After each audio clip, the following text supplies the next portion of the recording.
فرماتے ہیں ایک مچھلی اللہ تعالیٰ نے دریا کے کنارے بھیجی، فرماتے ہیں وہ تھی تو مچھلی پر پہاڑ جتنی تھی۔ بخاری میں لفظ ہیں، حضرت جابر ابن عبداللہ رضی اللہ تعالیٰ عنہ فرماتے ہیں 300 آدمی 18 دن تک اس مچھلی کو کھاتے رہے، مچھلی ختم ہی نہیں ہوئی۔ مچھلیاں نہیں، مچھلی کہتے ہیں 18 دن 300 بندہ کھاتا رہا، مچھلی ختم ہی نہیں ہوئی۔ اور فرماتے ہیں کہ اس کی ہڈی نکال کے، کانٹا کہیں گے آپ اپنی زبان میں، کہتے ہیں وہ نکال کے نا تو اس کو کھڑا کیا نا جب، تو اونٹ کجاوے سمیت اس کے بیچ سے گزر جاتا تھا، 2 اس کے کانٹے جوڑے۔ فرماتے ہیں وہ اس کا گوشت ہم کھاتے تھے اور اس کی چربی بطور تیل کے ہم جسموں پہ ملتے تھے، بیماروں کو اس سے سکون آتا تھا، تندرستی شفا ہوتی تھی۔ فرماتے ہیں ہم کھایا بھی ہم نے اور کچھ لے کے ہم مدینے بھی گئے، اور قربان جائیں نبی پاک نے بھی اس میں سے کھایا۔ ہم نے عرض کی حضور یہ معمہ کیا ہے، یہ ماجرا کیا ہے؟ تو محبوب نے فرمایا تمہارے پاس غذا نہیں تھی، رب نے تمہارے لیے بندوبست کیا ہے، اللہ نے تمہیں دیا ہے۔ مکان شروع کر لیا ایک صاحب نے، وہ مکان بنانے لگے، اب وہ حساب لگا رہے ہیں، کہتے ہیں میرے پاس اتنے پیسے ہیں، اتنے میں نے فلانے دوست سے کہنا ہے اس نے دے دینے، اتنے فلانے رشتہ دار سے کہنا ہے اس نے دے دینے، اتنے فلانے سے کہنا ہے اس نے دے دینے۔ یہ ساری کاپی بنا کے مکان شروع کر لیا۔ جو روز کہتا تھا نا کوئی حکم ہو جاتے دسی، سب سے پہلے اس کو کہا میاں پیسے چاہیے دین، وہ کہندا ہو کل ہی منڈا ٹوریا ہے، کدے تو پرسوں 10 داتے لب جانے سن۔ میں آپ کو اپنے تجربے کی بات بتا رہا ہوں۔ جن لوگوں کا خیال ہوتا ہے نا کہ آپ سٹارٹ کریں فلانا کام، ہم آپ کے ساتھ ہیں، اللہ کا ہی کوئی نظام ہے، وہ بالکل بھی نہیں ساتھ ہوتے۔ لیکن ایسا نہیں ہے کہ کوئی ساتھ نہیں ہوتا، اللہ تعالیٰ بڑے اسباب پیدا کرتا ہے، وہاں سے دیتا ہے جہاں سے گمان بھی۔ ہمارا یہ ذہن بن جاتا ہے ہم ساری اپنے حساب سے چلتے ہیں، اتنے رشتہ داروں سے اتنے، کون آپ کے ساتھ چلے گا؟ سوال ہی نہیں پیدا ہوتا۔ یہ سارے کام چھوڑ کے سب سے پہلے 2 رکعتیں پڑھو، اپنے رب کی بارگاہ میں، رسول کائنات کی بارگاہ میں گزارشات اور استغاثے پیش کرو، وہاں سے خیر طلب کرو۔ دنیا دار کیا دیں گے، کیا دے سکتے ہیں، کیا حیثیت ہوتی ہے کسی؟ اللہ کہتا ہے وہاں سے دوں گا۔ تو جو اللہ مال دے وہ لینا چاہیے کہ رشتہ داروں کا مال دیکھنا چاہیے؟ جو اللہ دے وہ لینا چاہیے کہ سیٹھوں نوابوں کی جیبیں دیکھنی چاہیے؟ جو اللہ دے وہ قبول کرنا چاہیے یا دیکھنا چاہیے کون سا آدمی کہاں پہنچ گیا؟ چھوڑو، اپنی مٹی پہ چلنے کا سلیقہ سیکھو۔ کسی کے سنگ مرمر پہ چلو گے تو پھسل جاؤ گے، پھسل جا۔ اس پر ایک اور بات عرض کر دوں، صحیح بخاری سے، مسلم سے ایک اور بات۔ کچھ چیزیں ایسی ہیں جن سے اللہ کی مدد آتی ہے، مدد ملتی ہے۔ ایک چیز ان میں سے ایسی ہے جس سے بہت مدد نازل ہوتی، وہ ہے کہ جب رب آپ کو دے نا تو پھر آپ بھی اس کے رستے میں دیں، پھر مدد آتی ہے، پھر اور آتا ہے۔ بخاری مسلم میں حدیث ہے، یہ زیادہ ہی توجہ طلب امر ہے، اس پر آپ غور کریں گے۔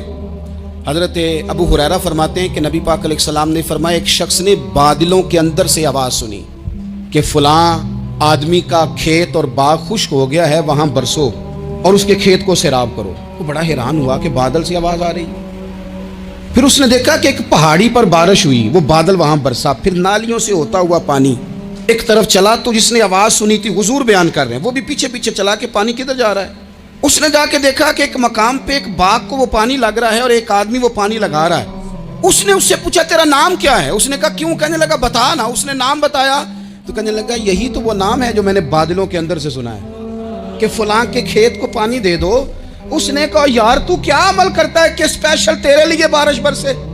یہ بخاری پڑھ رہا ہوں، سیاستہ سے حدیث عرض کر رہا ہوں۔ اس سے پوچھا تو کیا کام کرتا ہے کہ جناب اللہ تبارک و تعالیٰ کا حکم کرم آیا کہ خاص تیرے لیے پانی برسے اور تیرے کھیت کو سیراب کرے؟ تو اس نے کہا چھوٹا ذمہ دار ہوں، پر جب فصل اگتی ہے تو 3 حصے کرتا ہوں، ایک حصہ اپنے بال بچوں پہ، بہن بھائیوں پہ خرچ کرتا ہوں، ایک حصہ پورا، اور ایک حصہ دوبارہ کاشتکاری پہ لگاتا ہوں، اور تیسرا حصہ خالص میں نے مسکینوں، یتیموں اور غریبوں کے لیے رکھا ہوا ہے۔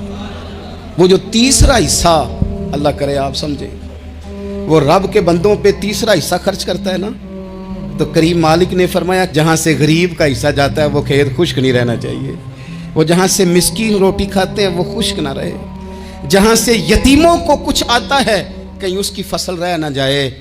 میں اور آپ بھی اگر اپنے مال میں مسکینوں، یتیموں، غریبوں کے حصے رکھ لیں گے تو فصلیں خشک نہیں رہیں گی، ان کے اندر تازگی آئے گی، نور آئے گا، کرم آئے گا، خاص کر خدا کی رحمت برسے گی۔ مدد اللہ سے چاہیں، اپنی توجہات کا مرکز رب رسول کی ذات کو بنائیں، پھر آپ محسوس کریں گے کہ بڑی جلدی اللہ تعالیٰ کی مدد آنے لگی ہے۔ کبھی آپ صرف کہہ دیں نا میرا رب میرے ساتھ ہے، اس لفظ میں اتنی طاقت ہے کہ دشمن ویسے زہر ہو جاتا ہے۔ زندگی میں کسی سے بھی لڑائی ہو، اچھی طرح سوچ لیں کہ اللہ اس طرف ہے یا اس طرف ہے۔ اگر آپ زیادتی پہ ہیں تو پھر رب مظلوم کی جانب ہے۔ اگر اللہ کی مدد آپ کے ساتھ ہے تو دنیا کی کوئی طاقت آپ کو گرا نہیں سکتی۔ اور اگر آپ مظلوم کے مقابلے میں ظالم بن کے آپ کھڑے ہو گئے ہیں اور آپ نے رویہ وہ اختیار کیا ہے کہ جس میں مدد نہیں آئے گی، تو پھر یاد رکھ لیں کہ آپ کوئی بھی ہیں، کہاں بھی ہیں، آپ کمزور ہیں۔ طاقتور تھے ابتدائے اسلام میں، ظاہری طاقت تھی کفار مکہ کے پاس، وہ ڈنڈوں سے مارتے تھے غریبوں کو، ان کے ہاتھوں میں ڈنڈے تھے، پر خدائی طاقت ان مظلوموں کے ساتھ تھی۔ صاحب زرقانی نے لکھا ہے، حضرت زنیرہ رضی اللہ تعالیٰ عنہ ایک لونڈی ہیں، غریب ہیں، ماڑے دا کی کام محمد نس جانا یا رونا، غریب سادی بی بی اور لونڈی کنیزہ، ایک مشرک کی کنیزہ تھی، انہوں نے کلمہ پڑھ لیا، وہ ڈنڈوں سے مارتا، دروں سے مارتا، تکلیف دیتا۔ حضرت زنیرہ رضی اللہ تعالیٰ عنہ کو اتنا مارا، اتنا مارا۔ اب آپ ایک اور پہلو پر بھی غور کریں، مار بھی پڑ رہی ہے پر خدا ادھر ہی ہے، اللہ کی مدد ادھر ہی ہے۔ رب کہتا ہے کہ پہلے تو صبر کرنا، ان اللہ مع الصابرین، تو صبر کرے گا تو پھر رب کی معیت ملے گی، ذرا ٹھہرنا، تو تھوڑا ڈٹنا۔ ان الذین قالوا ربنا اللہ ثم استقاموا تتنزل علیہم الملائکہ، تو کہے اللہ میرا رب ہے، پھر تو پہلے ڈٹ، پہلے تو نے ڈٹنا ہے۔ ثم استقاموا، جو ڈٹ گیا، تتنزل علیہم الملائکہ، ڈٹنے والے کے لیے مدد آتی، پہلے تھوڑا ٹھہرنا پڑتا ہے، پہلے تھوڑا صبر کرنا پڑتا ہے، حوصلہ کرنا پڑتا ہے، اس کے بعد مدد آتی۔ مار پڑ رہی ہے، مارا جا رہا ہے حضرت زنیرہ کو، ان کا مالک جو ہے ظاہری آقا وہ مار رہا ہے، یہ کنیزہ ہے، اتنا مارا اتنا مارا، ان کی بینائی چلی گئی، نظر آنا بند ہو گیا۔ ابو جہل آیا اور کہنے لگا زنیرہ دیکھا نا ہمارے بت تیری آنکھیں لے گئے، معاذ اللہ، لات و منات ہمارے بتوں نے تجھے اندھا کر دیا۔ اب ایسا نہیں ہے کہ بی بی روتی جا رہی ہے، روتی جا رہی ہے، مایوسی مایوسی، معاذ اللہ، پریشانی، غریبی بڑی ہے، پوچھنے والا کوئی نہیں، یہ باتیں نہیں۔ کیا جملے ہیں خاتون کے، کیا لفظ ہیں۔ ابو جہل نے تنزیہ کہا، معاذ اللہ، کہنے لگا دیکھا نا ہمارے بتوں نے تجھے اندھا کر دیا۔ تو جناب زنیرہ آنکھوں کی بینائی گئی ہے، رات کو گئی ہے، دکھ ابھی تازہ ہے، لیکن اللہ پہ جو توکل ہے، اپنے مالک سے جو رشتہ ہے وہ اتنا مضبوط ہے، اتنا طاقتور ہے، اس میں اتنی گہرائی ہے کہ حضرت زنیرہ بول کے نا اتنی قوت سے بولی، اتنی طاقت سے بولی کہ پورے کفر پر لرزہ طاری ہو گیا۔ فرمانے لگی تمہارے بتوں کی کیا اوقات ہے کہ وہ میری بینائی لے جائیں، یہ میری رب کی حکمت کا تقاضا ہے۔ جب تک اس نے چاہا زنیرہ دیکھتی رہی، اور جب اس نے چاہا زنیرہ کی آنکھوں کی بینائی چلی گئی، اور اگر وہ چاہے گا نا تو بینائی واپس بھی کر دے گا۔ اگر ہو ذوق یقین پیدا تو کٹ جاتی ہیں زنجیریں، اگر وہ چاہے گا تو بینائی آ بھی جائے گی۔ حضرت زنیرہ نے رات کو یہ لفظ کہے، ابو جہل اور سارے کفار ڈر کے سن کے چلے گئے، آپ اطمینان سے آ کے بستر پہ سوئی۔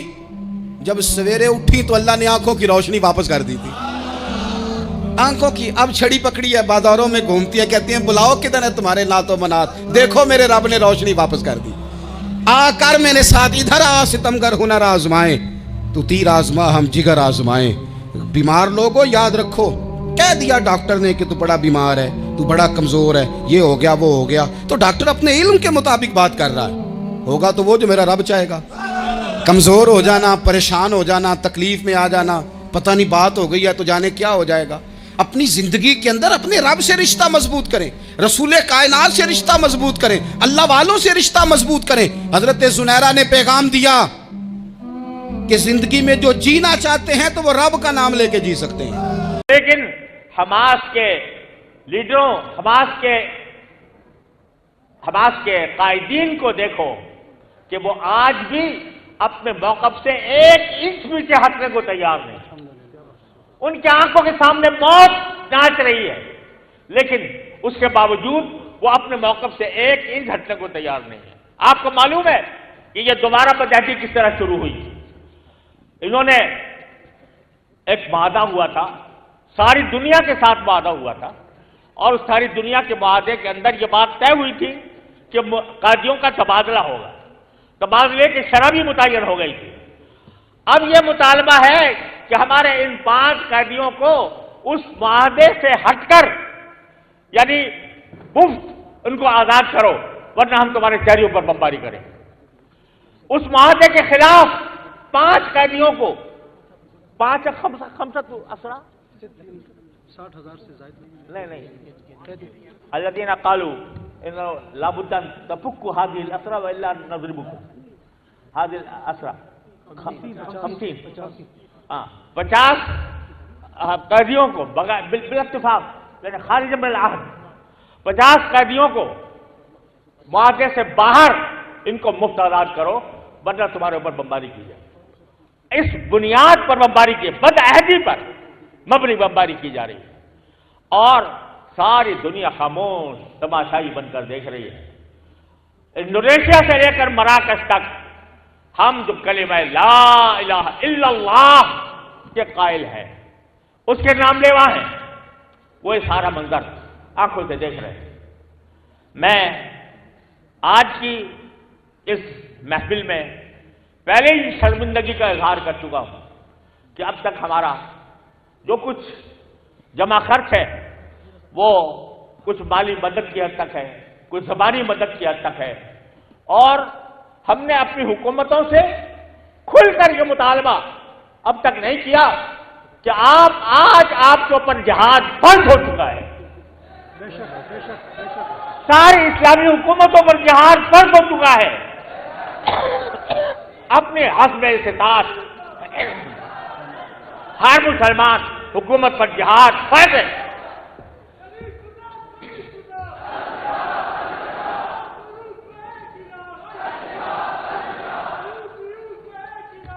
نعرہ تکبیر، تاج و تخت ختم نبوت، سبیلنا سبیلنا سبیلنا سبیلنا، نعرہ تکبیر۔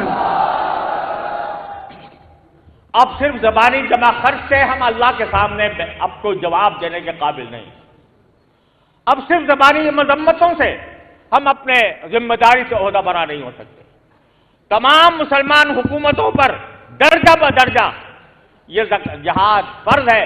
آنکھوں سے اپنے سامنے 55,000 سے زائد کلمہ توحید کے ماننے والوں کو ذبح ہوتے دیکھ کر بھی اگر ان پر جہاد فرض نہ ہو، اگر پھر ان کے اسلحہ کس کام کے، ان کی فوجیں کس کام کی، اگر وہ اپنے مسلمانوں کو اس ظلم و ستم سے نجات نہ دلا سکے۔ یہاں ایک مغالطہ پیش کیا جاتا ہے، اور وہ مغالطہ پھیلایا جا رہا ہے، بڑے پیمانے پر پھیلایا جا رہا ہے۔ قرآن کریم کہتا ہے وَإِنِ اسْتَنْصَرُوكُمْ فِي الدِّينِ فَعَلَيْكُمُ النَّصْرُ، جب لوگ تم سے دین کے معاملے میں مدد مانگے تمہارے پر مدد کرنا فرض ہے، فَعَلَيْكُمُ النَّصْرُ، یہ قرآن کا حصہ۔ لیکن آگے قرآن نے کہا إِلَّا عَلَىٰ قَوْمٍ بَيْنَكُمْ وَبَيْنَهُمْ مِيثَاقٌ، البتہ اگر وہ مدد ایسی قوموں کے خلاف ہو جن کے اور تمہارے درمیان معاہدہ ہے، تو پھر اپنے مظلوم مسلمانوں کی اس وقت مدد نہیں کر سکتے۔ اس کو خوب سمجھ لیجئے، یہ آیت کریمہ در حقیقت نازل ہوئی ہے اس وقت جبکہ نبی کریم صلی اللہ علیہ وسلم نے اللہ تبارک و تعالیٰ کے حکم سے مکہ مکرمہ کے مسلمانوں پر یہ فرض کر دیا تھا کہ وہ ہجرت کریں، مکہ مکرمہ سے ہجرت کر کے مدینہ منورہ آئے۔ ہجرت فرض ہو گئی تھی، اور اس ہجرت نہ کرنے پر قرآن کریم میں بڑی سخت وعیدیں نازل ہوئی۔ یہ کہا گیا تھا جو ہجرت نہیں کر رہے وہ اللہ کے حکم کے خلاف ورزی کر رہے ہیں، جو مکہ مکرمہ میں بیٹھے ہیں اور ان پر ظلم و ستم ہو رہا ہے، اس کے باوجود وہ اگر ہجرت نہیں کرتے تو وہ مجرم ہیں۔ ان مجرم مسلمانوں کے بارے میں قرآن نے کہا تھا کہ اگر وہ اے مسلمانوں تم سے مدد مانگے تو تمہارے اوپر مدد کرنا فرض ہے. یعنی اگر ان کو کوئی ایسی قوم ان پر ظلم کر رہی ہو کہ جن سے تمہارا کوئی معاہدہ نہیں ہے تو تمہارے اوپر نصرت کرنا فرض ہے. لیکن اگر کسی ایسی قوم کے خلاف وہ تمہیں دعوت دے رہے ہیں جس کے ساتھ تمہارا معاہدہ ہے تو پھر ان کی مدد نہیں کی جائے گی. قرآن کی کہتا ہے. تو بعض لوگ اس استثناء کو آڑ بنا کر یہ پروپیگنڈا کر رہے ہیں اور علمی دنیا میں یہ پروپیگنڈا پھیلایا جا رہا ہے کہ چونکہ مسلمان ممالک کے معاہدے ہیں غیر مسلم ملکوں کے ساتھ، اس لیے ہم اگر مسلمانوں پر ظلم ہو رہا ہے اور وہ قومیں ان پر ظلم کر رہی ہیں جن کے ساتھ ہمارے معاہدے ہیں تو ہمیں پھر ان کی مدد کرنے کی ضرورت نہیں ہے. خوب سمجھ لیجئے کہ یہ محض ایک دھوکہ ہے. اس لیے اولاً تو اس لیے کہ اسرائیل کے ساتھ ہمارا کوئی معاہدہ نہیں. پاکستان کا یا اکثر بیشتر مسلمان ملکوں کا اسرائیل کے ساتھ کوئی معاہدہ نہیں. اللہ اکبر. ہم نے اسرائیل کو تسلیم کرنے سے انکار کیا. بے شک بے شک. ہمارے پاکستان کے بانی نے پاکستان بننے سے پہلے اسرائیل کے وجود کو بلد الحرام قرار دیا تھا. اللہ اکبر. ناجائز بچہ قرار دیا تھا. اور آج بھی ہم اسی موقع پر قائم ہیں. آج بھی اس موقع پر قائم ہے.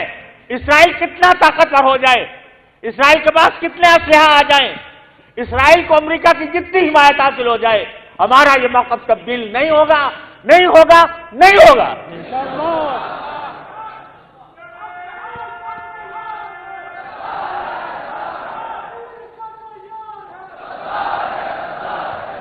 نعرہ تکبیر، نعرہ تکبیر. لہذا اول تو ہمارا اسرائیل سے کوئی معاہدہ نہیں، اور جب اسرائیل سے معاہدہ نہیں ہے اس نے سارے معاہدات توڑ کر اس وقت ہمارے بچوں کو وہ قتل کرنے پر آمادہ ہے اور یہ چاہتا ہے جان بوجھ کر نسل کشی کا اور قتل عام کا اقدام کر رہا ہے. امریکہ کا وزیر خارجہ، اس سے لوگوں نے پوچھا کہ آپ اسرائیل کی حمایت کرتے ہو جبکہ وہ ہزارہا انسانوں کو قتل عام کا مرتکب ہو چکا ہے، تو کہتا ہے کہ چاہے وہ ساری مسلمانوں کو قتل عام کر دے ہم اس کا ساتھ نہیں چھوڑیں گے. یہ اعلان برملا اس نے کیا ہے. وزیر خارجہ نے برملا یہ اعلان کیا ہے. لعنت ہو اس اعلان پر، لعنت ہو اس اعلان پر. نعرہ تکبیر.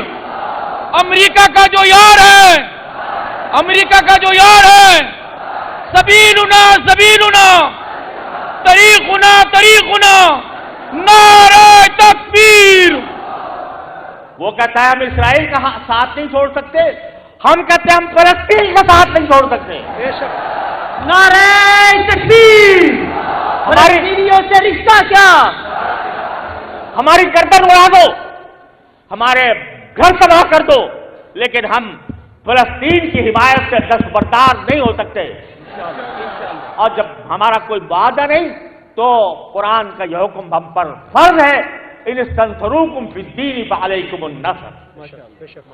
اور اگر اقوام متحدہ کی بات کرتے ہو، وہ اقوام متحدہ جو تمہارے ہاتھ کا کھلونا ہے، وہ اقوام متحدہ جو تم نے صرف اپنے مفاد کی خاطر بنائی ہے، جس کا کوئی کام تمہارے مفادات کی خدمت کرنے کے سوا نہیں ہے، اس اقوام متحدہ کی بات کرتے ہو تو اس اقوام متحدہ نے 1967 میں متفقہ قرارداد پر منظور کی کہ اسرائیل نے بیت المقدس پر جو قبضہ کیا ہے اور اس وقت پر جو نئے اس نے قبضے کیے ہیں اور یہودیوں کو وہاں پر بسانے کے جو اقدامات کیے ہیں وہ غیر قانونی ہیں، غیر ضابطے کے خلاف ہیں.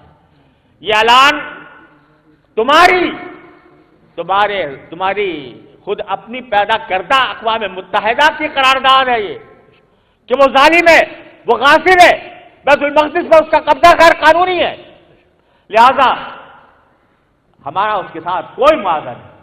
اور اس معاملے میں چونکہ امریکہ یہ سب باتیں دیکھنے کے باوجود اور جو عالمی عدالت کا فیصلہ سننے کے باوجود جو یہ کہہ رہا ہے کہ میں ہمیشہ اس کا ساتھ دیتا رہوں گا اور جو انجام اس کا ہوگا وہ میرا بھی ہوگا، جو یہ کہہ رہا ہے وہ معاہدہ اپنا توڑ چکا، وہ اپنے معاہدے کا توڑنے کا مجرم ہے۔ لہذا ہمارا یہ جو قرآن کریم کی آیت ہے کہ اِلَّا الَّذِينَ بَيْنَكُمْ بَيْنَهُم مِّيثَاق، اس کا ہم سے کوئی تعلق اس معاملے میں نہیں ہوتا۔ ہر معاہدہ وہ اپنے قول سے بھی اپنے عمل سے بھی وہ توڑ چکے، اب کوئی معاہدہ نہیں۔ لہذا اب امت مسلمہ کے حکمرانوں پر یہ فرض ہے کہ جتنی ان کی استطاعت ہے اس استطاعت کے مطابق وہ اہل فلسطین کا ساتھ دیں اور اسرائیل کا مقابلہ کریں۔ آپ ذرا غور تو کرو، اسرائیل کیا ہے؟ ایک چھوٹی سی پٹی ہے دنیا کے نقشے پر، 32 دانتوں کے درمیان ایک زبان ہے، چاروں طرف مسلمان ملک حاوی ہیں، اور اس میں ایک وہ جو چھوٹی سی زبان ہے وہ امریکہ کی پشت پناہی سے، امریکہ کے اسلحہ کے بیچاری کہیں روز سے دم توڑ رہی ہے، ڈر ہے خبر بد نہ میرے منہ سے نکل جائے۔ تقدیر تو مبرم نظر آتی ہے ولیکن پیران کلیسا کی دعا ہے کہ یہ ٹل جائے۔ تو پہلی بات میری ختم ہوئی، عالمی نظام خلافت دنیا کی تقدیر مبرم ہے، ہو کر رہے گی، اس میں کسی صاحب ایمان کو کوئی شک، کوئی شبہ، کوئی ریب نہیں ہونا چاہیے۔ البتہ اس کا اب دوسرا پہلو کیا ہے، اس کا آغاز کہاں سے ہوگا؟ پہلی بات تو یہ، ہمارے بعض لوگوں کے ذہنوں میں، سادہ دل لوگ وہ سمجھتے ہیں کہ پوری دنیا میں ایک ہی دفعہ آ جانی چاہیے، یہ کوئی علاقائی خلافت تو نہیں ہو سکتی، خلافت تو عالمی ہوتی ہے۔ ان سے میں کہتا ہوں عالمی خلافت کب تھی جناب؟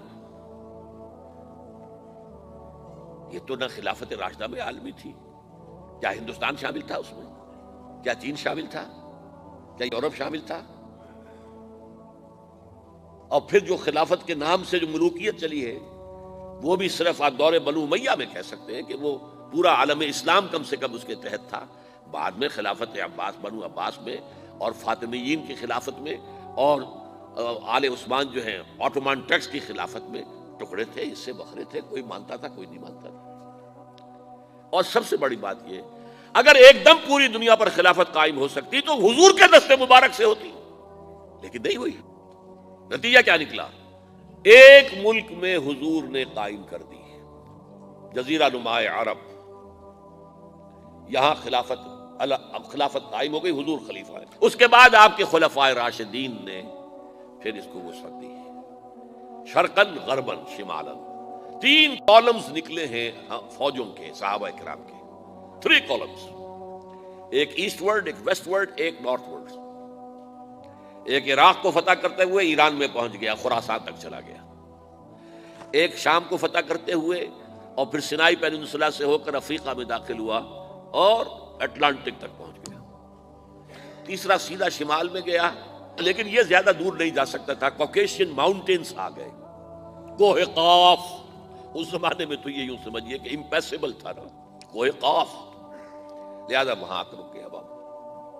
اب بھی یہ ہوگا، کسی ایک جگہ سے شروع ہوگا پھر پھیلے گا، اس کے سوا کوئی چارہ کار ہے ہی نہیں۔ اگر ہر جگہ پوری دنیا میں ایک ہی وقت میں ہو سکتا تو حضور کے دست مبارک سے ہوتا صلی اللہ علیہ وسلم۔ اب وہ نقطہ کون سا ہوگا، نقطہ آغاز کون سا ہوگا؟ اس میں پہلی بات تو میں نے کہا، جو شک کرے گا اس کا پھر ایمان مشکوک ہے۔ ہوگا، لازماً ہوگا، گلوبل ہوگا، پوری دنیا میں ہوگا۔ کہاں سے شروع ہوگا اس میں آپ اختلاف کر سکتے ہیں، لیکن مجھے تو 2 حدیثیں تو ملی ہیں جن سے یہ اندازہ ہوتا ہے کہ یہ اس مشرقی خطے سے ہوگا، عرب کے مشرق کی جانب کسی ملک سے ہوگا، کسی خطے سے ہوگا۔ وہ حدیثیں بھی اب آپ پڑھ لیجیے پہلے، پھر میں کہہ رہا ہوں یہ خزانہ ہے جو ہم نے آپ کی خدمت میں پیش کیا ہے، کاش کہ آپ اس کی قدر کر سکیں، یہ حدیثیں آپ کو ازبر ہو جائیں، یاد ہو جائیں، لوح قلب پر نقش ہو جائیں۔ ہندوستان اور خراسان یعنی موجودہ افغانستان کا ذکر ابن ماجہ کی روایت ہے، عن عبداللہ ابن الحارث رضی اللہ تعالی عنہ قال رسول اللہ صلی اللہ علیہ وسلم یخرج ناس من المشرق یؤتئون للمہدی یعنی سلطانہ، یعنی سلطانہ، دونوں طرح سے پڑھ سکتے ہیں۔ حضرت عبداللہ ابن حارث فرماتے ہیں رضی اللہ تعالی عنہ کہ حضور نے ارشاد فرمایا مشرق کی طرف سے وہ فوجیں نکلیں گی، لوگ آئیں گے جو عرب میں مہدی کی حکومت قائم کریں گے۔ یہ مہدی کون ہوں گے اس کا ذکر میں ذرا بعد میں کروں گا، لیکن نوٹ کر لیجئے کہ مہدی سے پہلے لازماً کسی مشرقی علاقے کے اندر وہ نظام قائم ہو چکے گا، تب وہاں سے فوجیں آئیں گی نا۔ یہ مشرق کون سا ہے؟ عرب کے مشرق میں آپ چلیے ایران بھی آ جائے گا، افغانستان بھی ہے، پاکستان بھی ہے، اور اگر اسے اور توسیع دیں تو ہندوستان بھی ہے۔ یہ ہے عرب کا مشرق، اس سے فوجیں جائیں گی۔ اس کا کیا مطلب ہے کہ اس میں سے کسی جگہ پر نظام خلافت پہلے قائم ہو جائے گا تاکہ وہاں سے فوجیں جائیں گی جو جزیرہ نما عرب میں حضرت مہدی کی حکومت کو قائم کریں گی۔ اب دوسری حدیث سنیے، یہ سنن ابن ماجہ کی حدیث تھی جو میں نے آپ کو سنائی، آپ نے پڑھی۔ دوسری عن ابی ہریرہ رضی اللہ تعالی عنہ، یہ ترمذی شریف کی روایت ہے، قال قال رسول اللہ صلی اللہ علیہ وسلم یخرج من خراسان رایات سود لا يردها شیء حتی تنصب بایلیا۔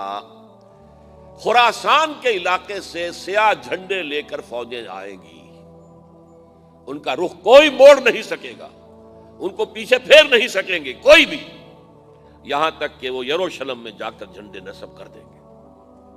ایلیا حضور کے زمانے میں یروشلم کو کہتے تھے۔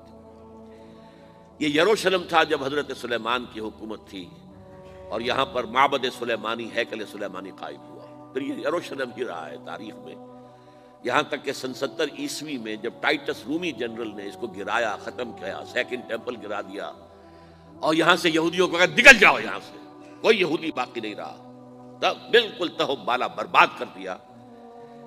اس کے کوئی 150 سال بعد ہیڈریان، رومن ایمپرر ہیڈریان، اس نے پھر دوبارہ آباد کیا اس شہر کو۔ 150 سال تک یہ بالکل بنجر اور بالکل غیر آباد پڑا تھا۔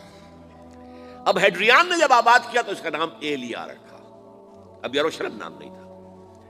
تو حضور کے زمانے میں پھر اس کا نام ایلیا تھا، اور اب اس سے کیا معلوم ہو رہا ہے کہ یہ یروشلم مسلمانوں کے قبضے سے اس وقت نکلا ہوا ہوگا۔ ایک دفعہ پہلے نکلا تھا، سن 1099 عیسوی میں مسلمانوں کے ہاتھ سے نکلا، کروسیڈرز، عیسائیوں نے آ کر اس کو قبضے میں کیا، لاکھوں مسلمانوں کو مارا، قتل کیا۔ اس کو 1187 عیسوی میں واپس لیا ہے۔ کس نے لیا ہے؟ صلاح الدین ایوبی، کرد۔ عرب کھوکھلے ہو چکے تھے، عربوں نے کھویا، واپس نہیں لے سکے، بہت حکومت کر چکے تھے، 400-500 برس کی حکومت کر کے، اور ان کے عیش اور ان کے آرام، اب ان میں جان نہیں تھی کہ وہ واپس لے سکے۔ واپس لینے والا گرم کرد خون تھا، صلاح الدین ایوبی۔ تو گویا کہ اب آپ سمجھئے کہ 88 برس تک عیسائیوں کا قبضہ رہا یروشلم پر۔ اب 1967 میں یہودیوں نے قبضہ کیا ہے، اور اب 38 برس تو ہو گئے، 88 نہیں تو 38 برس تو ہو گئے ہیں، لیکن وہ دور آئے گا کہ اب پھر لیں گے، لینے والے عرب بھی نہیں ہوں گے، خراسان کے علاقے سے فوجیں آئیں گی۔ یہ خراسان کیا تھا؟ ایلیا تو میں نے آپ کو بتا دیا، یروشلم کا نام ہے۔ خراسان اس زمانے میں ایک بہت بڑے ملک کو کہتے تھے، کچھ حصہ پاکستان کا بھی اس میں شامل ہے، کچھ حصہ ایران کا بھی ہے۔ ایران کے اس حصے کو اب بھی خراسان کہتے ہیں، وہ ایک صوبہ ہے، خراسان ایک صوبہ ہے ایران کا چھوٹا سا۔ پاکستان میں خاص طور پر یہ جو علاقہ مالاکنڈ ایجنسی کہلاتی ہے، اس سے اوپر جتنا علاقہ ہے، اور یہ جو واخان کی ایک پٹی آتی ہے اوپر، واخان افغانستان کی ایک پٹی سی دم سی چلی آتی ہے جو جا کر چائنا کی سرحد سے مل جاتی ہے، یہاں سے لے کے یہاں تک یہ جو مالاکنڈ کا وہ درہ ہے اور پہاڑ ہے، یہ بھی خراسان کا حصہ ہے۔ باقی تقریباً 2/3 آف افغانستان، ساؤدرن حصہ نہیں ہے خراسان کا حصہ، یہ سیستان کہلاتا تھا، یہ خراسان نہیں ہے، لیکن یہ کہ اوپر کا 2/3 آف افغانستان اور اس کے ساتھ یہ جو عرب جو اب یہ ترک ممالک آزاد ہوئے ہیں سوویت یونین کے ڈسولوشن کے ساتھ، یہ سارا علاقہ کہلاتا ہے خراسان بزرگ، دی گریٹ خراسان۔